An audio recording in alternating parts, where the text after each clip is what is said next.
Selamat sore teman-teman. Kenapa sore? Karena sore adalah waktu yang menyenangkan untuk bermain sepak bola. Nah, selamat datang kembali di kanal YouTube pribadi saya, Om Bal-Balan, bersama saya Miftahul Fahamzah. Nah, kali ini kita bertemu lagi dengan Pak Rahmat Darmawan.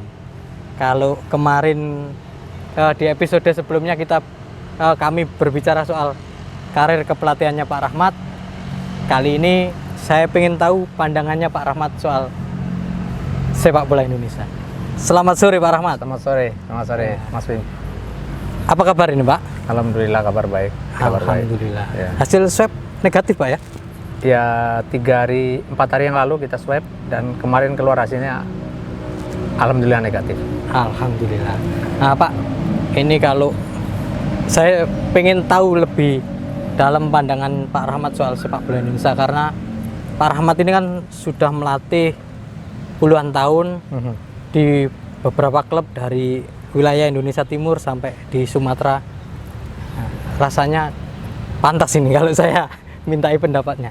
Pak, kalau melihat sepak bola Indonesia sendiri ini, posisinya ini stagnan, berkembang, atau sebenarnya kita tertinggal dari negara-negara yang lainnya Pak?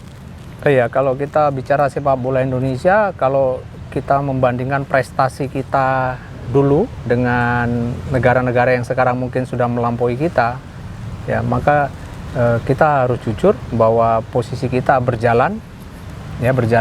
Mungkin baru sekarang ini ada sedikit jogging kecil, tapi negara lain berlari. Ya artinya kita harus mengkalkulasi di mana problem, di mana masalah sepak bola kita. Kita nggak bisa mengcompare bahwa negara dibandingkan dengan negara kita dibandingkan dengan Jepang, negara kita dibandingkan dengan Cina atau dengan negara-negara Eropa, pasti akan punya permasalahan yang berbeda. Oke, kita kalau mau kita compare saja kita dengan Vietnam. Ya.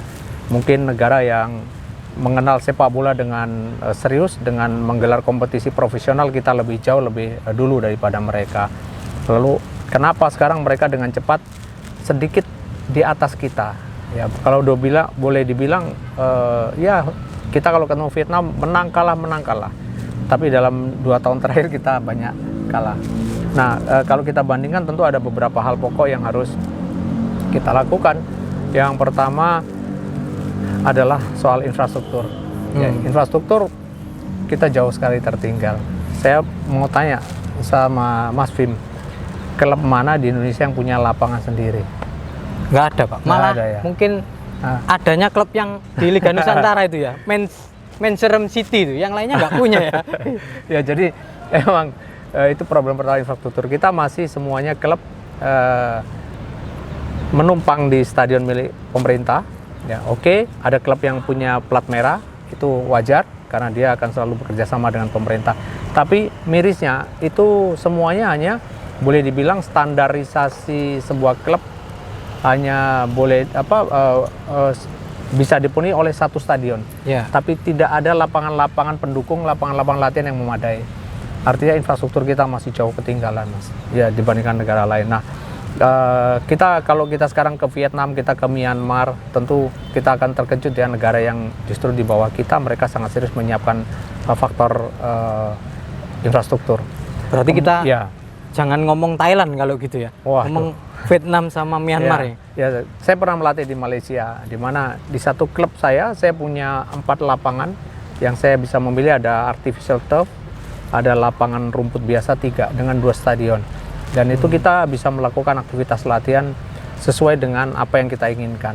Jadi artinya di situ untuk tim muda sampai tim senior ya. Oke, infrastruktur kita ketinggalan.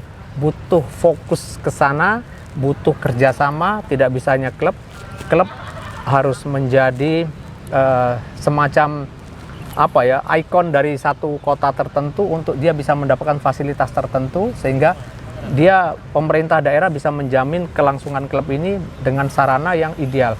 Makanya ketika turun ada Kepmen melarangnya dana APBD untuk klub profesional. Dalam hati waktu itu saya kurang setuju ya. Nggak setujunya mungkin boleh tidak diberikan di dalam bentuk uang, tapi mungkin berikan dalam bentuk infrastruktur. tentu akan sangat membantu tidak hanya klub tapi masyarakat secara keseluruhan yang ada di pemerintah punya fasilitas. Jadi bukan hanya memperhatikan klub profesional tapi juga masyarakat akan sangat terbantu dengan ada infrastruktur itu. Paling tidak akan mengurangi angka-angka kejahatan lah orang positif untuk berolahraga. Ini infrastruktur kita ketinggalan. Kemudian yang kedua, kita bicara coaching education. Ya. Kita baru menyelenggarakan kursus pro license setelah sekian tahun baru kemarin. Dan baru ada Indonesia 20 pro license. Dan luar biasa memang pergerakan kita di dalam program akselerasi untuk mengejar ketertinggalan kita di bidang coach education ini. Menyelenggarakan banyak sekali kursus-kursus. Nah, ini proses ini tentu harus menunggu waktu, ya. Menunggu waktu, kita harus sabar, dan saya pikir ini akan menjadi satu senjata yang baik untuk kita. Karena sekarang hampir mayoriti pelatih SSB kita banyak sekali, ribuan jumlahnya, belum tersentuh oleh pelatih-pelatih yang punya kapabilitas ideal untuk menangani calon-calon pemain sepak bola itu. Tapi oke, ini sudah ada satu pembenahan. Tapi kalau dibandingkan dengan negara tetangga, mereka sudah punya pro jauh lebih banyak. Ya, mereka sudah menyelenggarakan banyak, mereka sudah menyekolahkan mereka pelatih-pelatih mereka ke luar negeri untuk mengambil pro license lebih dulu. Nah, ini di faktor coaching education karena berbeda sekali, ya. Output yang didapat ketika kita melatih anak-anak muda ini tidak dengan betul. Ya. Nanti outputnya akan sangat berbeda dengan kalau dia dididik dengan betul oleh pelatih yang punya kualitas bagus, yang mengerti proporsionalnya program untuk anak-anak. Ya, karena impact-nya nanti kepada masa perkembangan dan masa ketika mereka akan bermain di kompetisi profesional. Nah, ini saya jadi ingat ini Pak. Dulu kalau nggak salah soal kepelatihan ini, ada salah satu teman pelatih tim nasional ya, nggak usah sebut namanya. Dulu mungkin sekitar 10 tahun yang lalu dia bilang bahwa beginilah sepak bola modern. Nah, saya juga kaget waktu saya kuliah dulu 10 tahun yang lalu ini sudah ada di dalam pelajaran. Jadi betapa tertinggalnya kita di dunia kepelatihan ini. Nah, Pak Rahmat kan juga ada di asosiasi pelatih. Betul.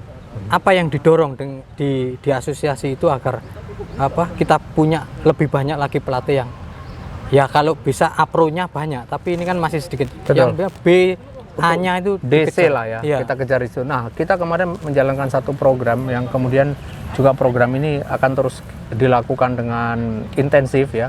Di antaranya pertama ada banyak juga pelatih yang kemarin sudah mengikuti kursus tapi mereka tidak di bawah AFC. Mereka ikut kursus levelnya nasional. Nah, lisensi nasional tentu tidak akan diakui oleh AFC. Nah, sehingga kita mencoba untuk memberi bantuan kepada mereka dengan melakukan refreshment untuk supaya mereka punya lisensi itu nanti diakui AFC. Nah, Indonesia sudah diizinkan untuk sampai dengan B ke bawah. Ya, sampai B ke bawah.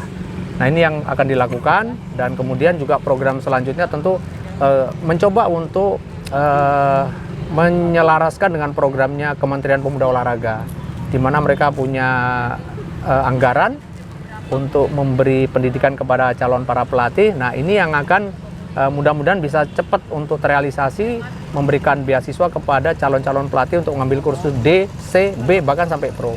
Dan kemarin beberapa bantuan sudah diberikan Menpora terhadap beberapa pelatih, baik di Pro, A, B, C. Dan mudah-mudahan kita ingin ini lebih banyak lagi. Intensif lagi ya. Karena sekali lagi kebutuhan pelatih di daerah itu luar biasa kurangnya. Luar biasa. Mungkin sekarang kemarin data terakhir itu kita masih kekurangan sekitar 300.000 pelatih. Ya, 300.000. Ya, bayangkan ya dengan jumlah klub sepak bola atau klub-klub sekolah sepak bola yang ada di Indonesia. Ya, dengan beberapa pelatih yang butuh secara kualitas untuk ditunjang dengan lisensi yang mereka punya, dan mereka bisa melatih anak-anak sampai dengan dewasa. Nah, kemudian juga kita perlu diingat,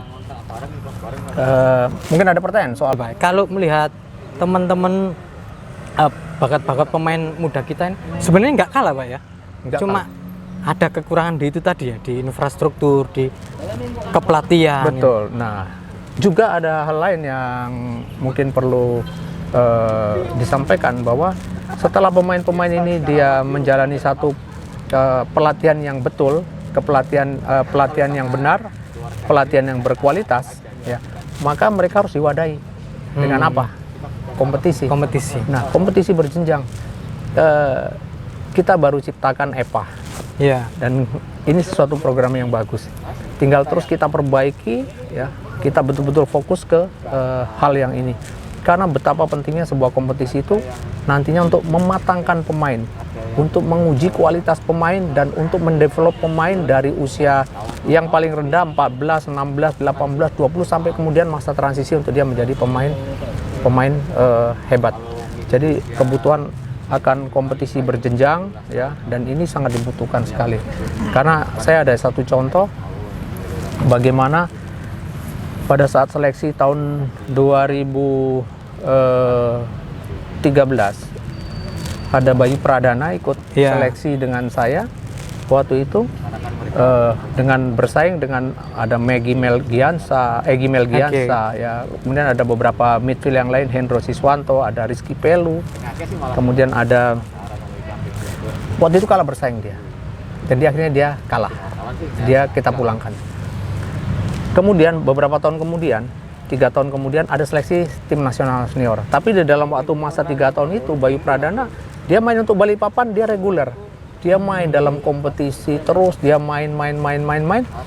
Dalam seleksi tim senior justru dia meninggalkan pemain-pemain yang lain. Artinya kenapa? Artinya bahwa yang sudah terdegradasi atau kalah di dalam masa seleksi ketika dia muda, tapi kemudian dia mendapatkan pengetahuan tentang bermain sepak bola yang lebih baik lagi, yang lebih kompleks lagi, itu di kompetisi, maka dia akan sangat cepat untuk bisa mengembangkan kemampuannya. Akhirnya sekarang dia pemain. Itu tadi pandangan Pak Rahmat Darmawan tentang sepak bola Indonesia. Tetap nikmati obrolan di Omah Bal-Balan.